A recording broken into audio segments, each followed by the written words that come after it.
Bienvenue sur France 24. Si vous nous rejoignez, il est 19 h à Paris, à la une de l'actualité, la guerre en Ukraine et ses nouveaux bombardements russes, notamment dans la région de Kiev.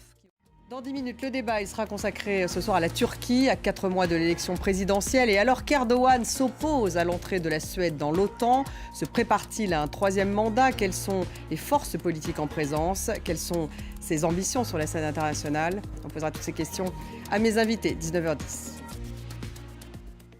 La guerre en Ukraine et ses nouveaux bombardements russes, notamment dans la région de Kiev, qui ont fait au moins 11 morts et 11 blessés et qui ont provoqué des pannes de courant.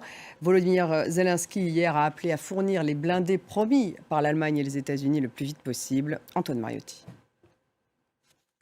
La chef de la diplomatie française, Catherine Colonna, est à Odessa pour, je cite, marquer le soutien de la France à la souveraineté de l'Ukraine. Elle l'a tweeté. Le courant a été rétabli dans les hôpitaux et dans les autres infrastructures essentielles de la ville bombardée par les Russes. Dans le reste de l'actualité internationale, depuis le printemps dernier, Israël mène une campagne de répression dans les territoires occupés. L'armée dit riposter à plusieurs attaques contre des civils israéliens. Merci Claire Duhamel, en direct de Jérusalem. Au Liban, les familles des victimes de l'explosion au port de Beyrouth se sont rassemblées dans la capitale pour soutenir le juge indépendant Tarek Bitar. Malgré les pressions politiques, le juge Bitar a décidé de reprendre l'enquête.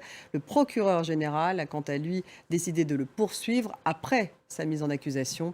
Le bras de fer judiciaire menace donc d'occulter l'enquête. L'explosion au port de Beyrouth avait fait, je vous le rappelle, plus de 215 morts. Marc Pope.